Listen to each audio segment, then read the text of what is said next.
Alright, here we are back at the top.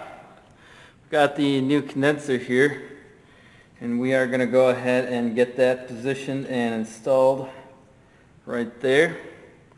The screw is still in the coil lead right here, so all I got to do is pick this up, watch my wire routing here, and get that reinstalled. Want to make sure that the threads mesh okay, and that the condenser is going to have good contact with the ground.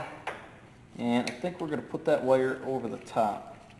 We just need to make sure that the wire is tucked in well enough that when we put the flywheel on, none of the wires are rubbing on the underside of the flywheel, because that will short out our ignition system.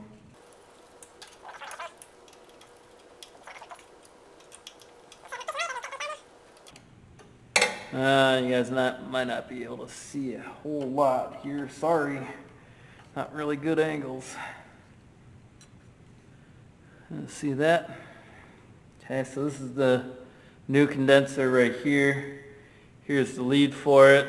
That's going to come around the top. And then here's the coil lead and the condenser mounting screw. Got that snugged. I'm just going to snug this up a little bit more. Okay. So it's got a nice tight fit. And so we'll put these off to the side, and now it's time to drop in our adjustable point. Let's see if we can get you guys a side-by-side comparison once I find the camera view, which is all backwards here. So here's the old versus the new. So this one is going to drop right down into the hole. We do need to reuse the screw from the old set of breaker points. So I'm going to just put this on here like on my screwdriver. Use a finger to hold it on. Whoops. And then we can gently set that down in the hole. Make sure the threads start. I'm going to want to leave that one loose. So then you get the other half of the points in. Here is a side-by-side of the new versus old. Let's see here, like that. Okay. And so this is going to set right down into the groove here.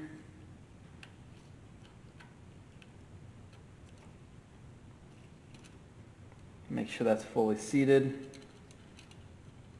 And a new nut and some new washers here, so pull these off.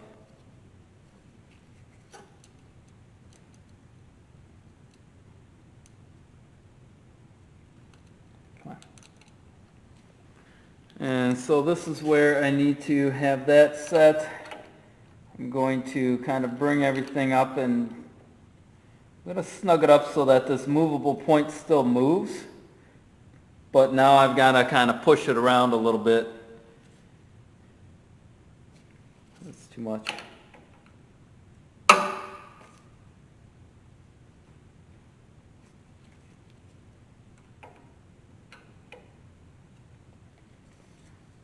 Okay. So I've got it so I can move it.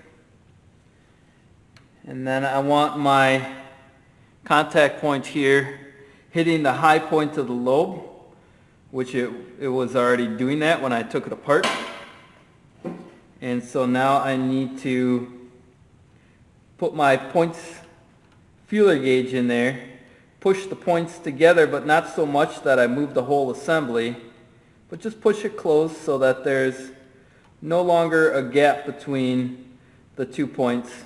And I need to do a pretty good job of holding this straight up and down so that I'm not setting the gap bigger than it needs to be. And then while I'm holding it there, I'm just going to very carefully close that together. And normally what I find happens is if I try to set it straight to 20, it ends up opening up a couple of thousandths on me. when I go to tighten the screw down. And so what I actually like to do is try to set it to a small points gap like 18, knowing that it opens up a couple of thousandths, so that once I tighten the screw down, it should be closer to 20.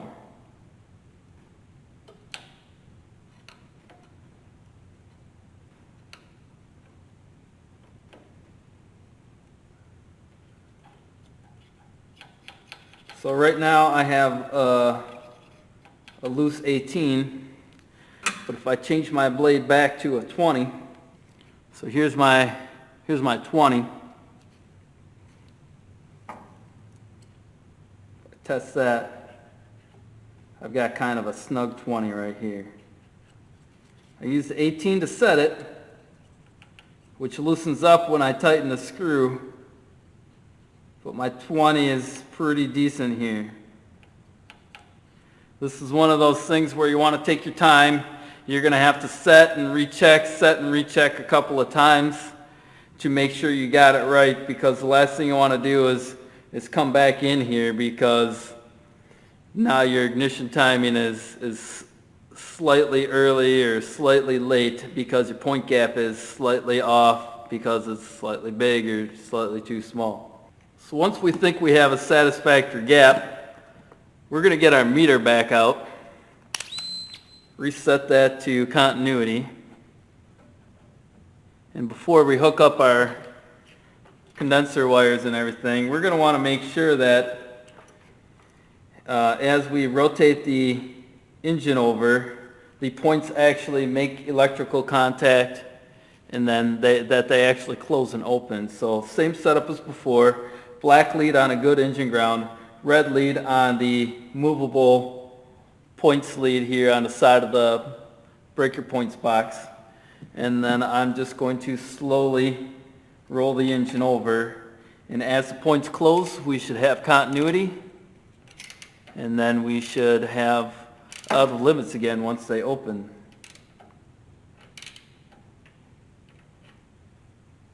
We're coming up right around on our close point right here.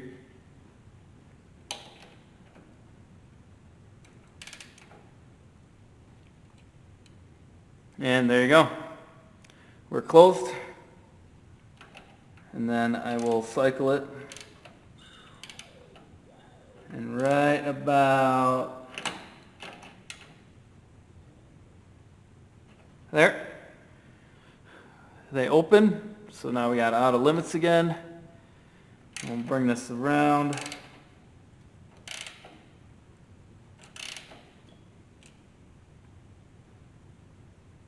Now they're closed again because we came off the high point and we're hitting the low point.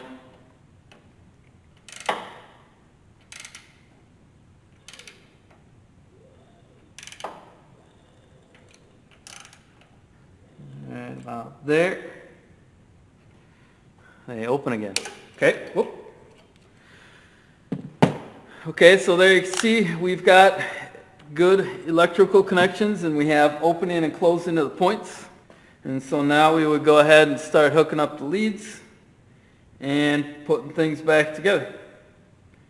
But before I actually do that, one of the things I do want to do, just because sometimes there's some manufacturing variances in the points, is I want to actually run a points file, make sure that they're clean, and that the two faces of the points are actually parallel and closing flat against each other.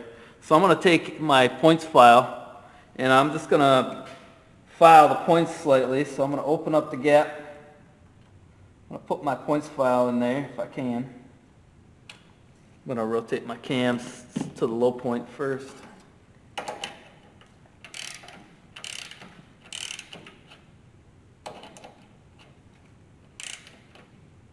Give me a little bit more room.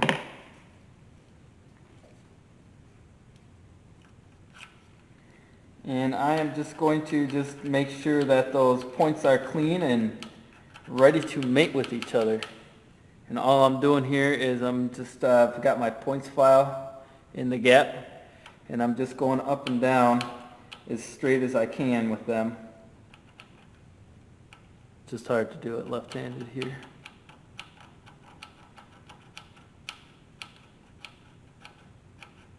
Make sure that any oxidation that may have formed while they were, sitting on a shelf in their package is scraped off. And so just to improve my odds of having a good electrical connection. And then of course, because I just did that, I'm going to want to go ahead and recheck and make sure that I didn't alter my gap. I'm going to bring the cam back up onto the high point here. Got my feeler gauge. This is my 20 here. And this should just slip in with a little bit of resistance. It's not feeling as tight as it used to. So we're going to come back and make an adjustment. So I'm going to loosen this. Push this closed.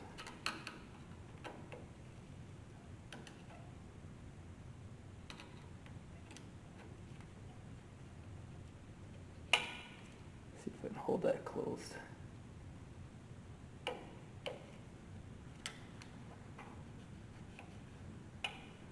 Yeah, that's too tight.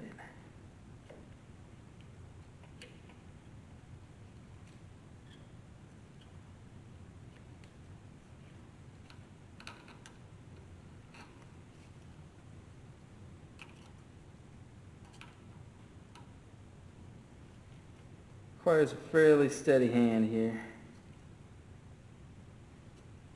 Okay, I just felt it open up as I was tightening down that screw. So I'll flip this around to my 20 now. I've got a pretty nice snug 20 here.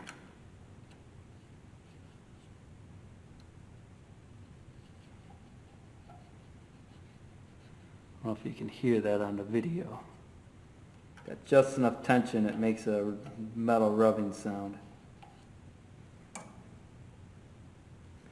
And then I want to look right here where this is riding on the cam and make sure that's contacting it on the high side there to make sure that everything's right. It's really frustrating when you put all this back together, just find out that you don't have spark because something's not quite right, or you have spark but the timing just doesn't seem quite right.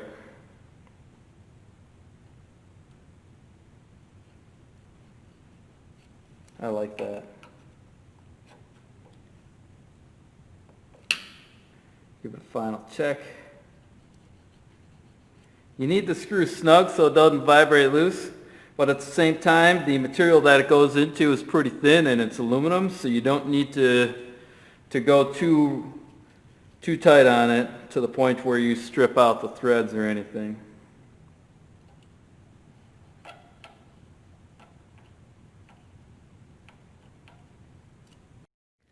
Okay, trying to get you guys a better shot here. Got to hold the camera, so hopefully I can hold it steady enough for you, but I realized looking back at the footage it was kind of grainy because I was zoomed way in. So I wanted to get you a better view of the points, which you can see are right here.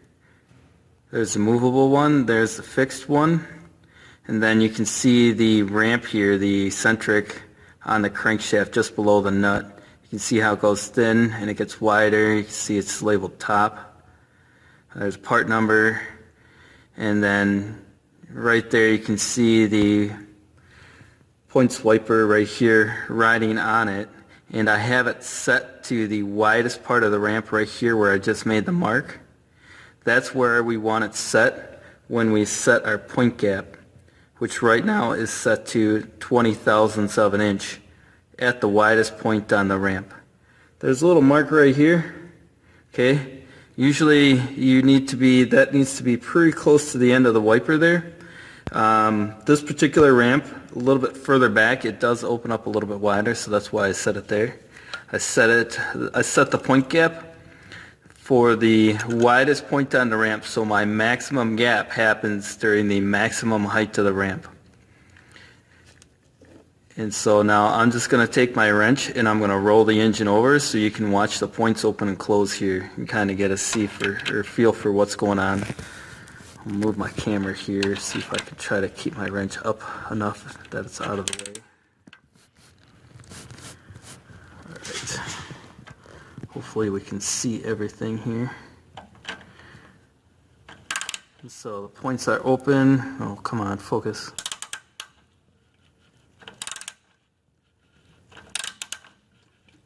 And then the points get thin right there. The ramp gets thin and the points close. Points are closed. The points are closed. The points are closed. The points are closed. They're about to open. Points are closed. And the points open. Okay, we reach maximum gap right here. Spark occurs. Points stay open for a little while. And then they close again.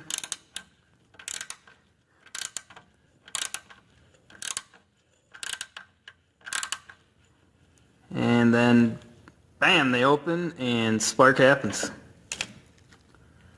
Okay, so that's our points there. That's our point gap. This right here is the screw that we loosen to move this point to adjust our gap. And then we retighten it down. So hopefully that helps clarify things because the other video wasn't that good. So here it is once with the continuity meter set up. So right now we're at the maximum point gap at 20 thousandths at the highest point on the ramp. I'm going to roll it over and you'll hear when the point's closed.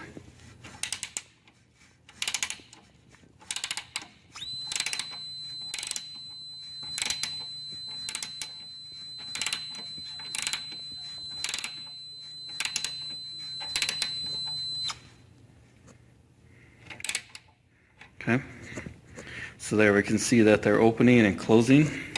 So we'll do it once more.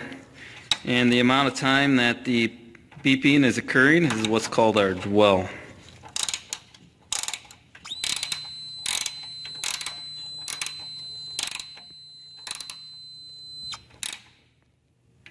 Of course, in an engine running, that would be a lot faster and smoother. But there you have it. Hopefully that was a better view. Alright, so with that squared away, we want to go ahead and start hooking up our leads. I'm going to do the condenser lead first here. Put this on. And then the coil lead over the top. And I want to put them inside the bracket here.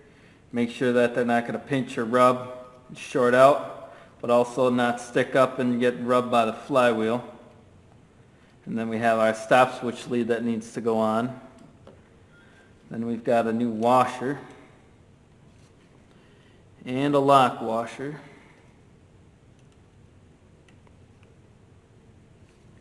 And the new nut. We want to make sure that nut starts straight so there's no cross threading happening. Snug it up quickly with a nut driver. Now it's a little screw, so it doesn't take a whole lot of torque to tighten up, but we do want to make sure it's snug enough that it's not going to vibrate loose while the engine runs. Okay, so we got that snug. We check for any pinch points or rubbing. That all looks good. The nut can come off the crankshaft now. By the way, that clip that went back on for the coil, you definitely want to make sure you include that. If you don't, and this coil like vibrates up, it can come out and hit the magnets on a flywheel, which is no good. And then our points box cover needs to go on.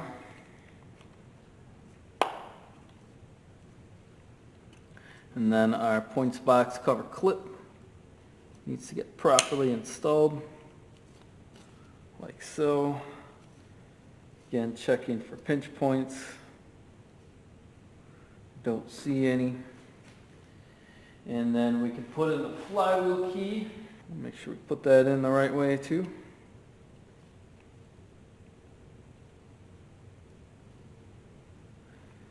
Make sure it fully seats. Now we can go ahead and put the flywheel on. Make sure we carefully line up the key, set it down. Don't want to knock off the magnets. So now we need to go ahead and put on the flywheel cup and the nut. I'm going to use the impact to snug it on. And then we'll get a torque wrench. Alright, so I happen to have a strap wrench that's just long enough to get around the flywheel here. I have to make it work. Got a torque wrench here, set to the torque value for this particular engine. We got to make sure we get this torque down so we don't have timing issues. Okay, there we go. And now it's just a matter of putting the cover and everything back together so that we can go ahead and give it a proper test. So I guess we'll start with making sure our spark plug wire is routed appropriately for underneath the cover. And we will bring the cover in. Make sure we get everything lined up the way we want it.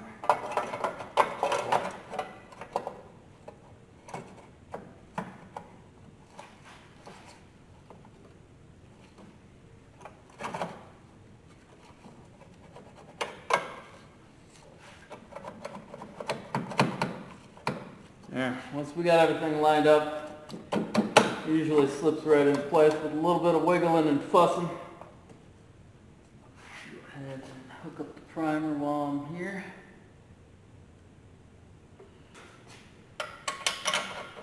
Cylinder head bolts, get them lined up and started, but not tight. We'll have to torque them all yet.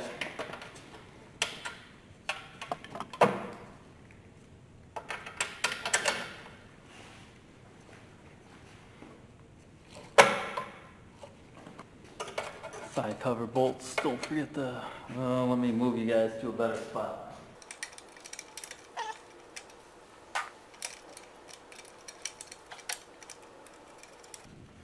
Yeah, that one can take a little bit of futzing around to make sure the threads get lined up, but very important to make sure they get lined up so they don't get cross-threaded.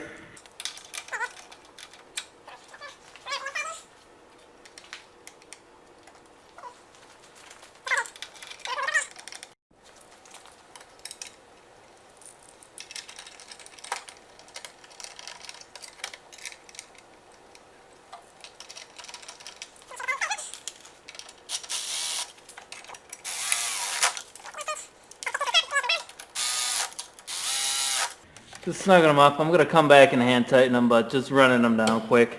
Making sure everything is aligned the way it ought to be.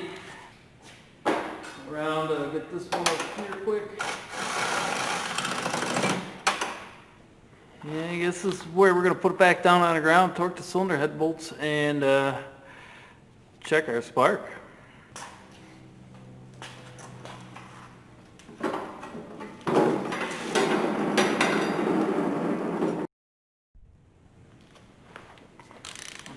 So we like to run these ones in by hand to make sure that the threads are all good and lined up. And we're going to start out by torquing these ones to 100 inch-pounds and going from there.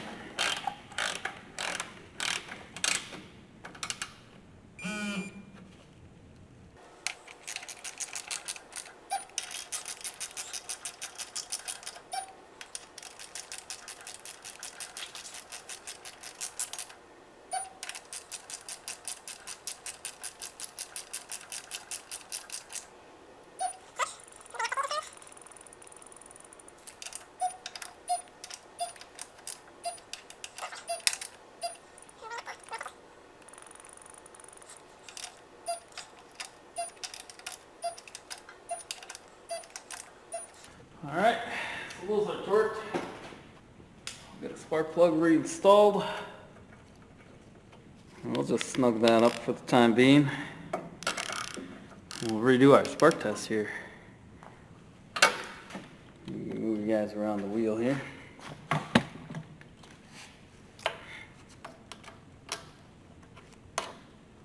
We'll start with the bulb style.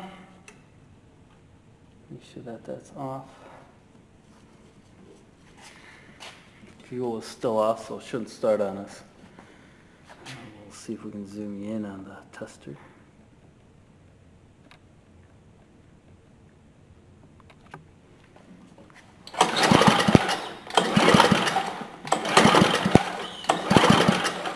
So that looks probably about as good as it was before, maybe a little bit better.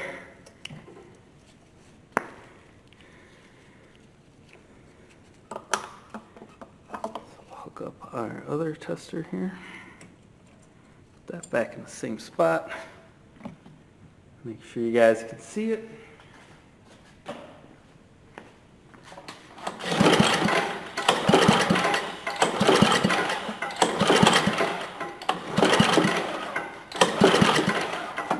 I would say we have better spark than we did before. Definitely seems a lot more consistent. See, we get more sparks per pull. And it's nice and bright and blue, and it's got a loud snap. Not that necessarily means that we have more voltage or any more power, electrical power than before, but you could definitely see we got a lot more of it than we used to have. So, I guess we could finish putting things back together, like our starter button here. That went like so, and we can see how much easier this starts now. Actually, I'm not even going to put this back on. I'm going to go ahead and just set the choke, set the throttle. I'm going to open the gas tank valve. And we're just going to go ahead and see if it starts with hopefully one or two pulls. I don't even know if I should prime it because we're indoors and it's room temperature here. So gas valve's open. The speed selector switch is set to idle. And choke is closed.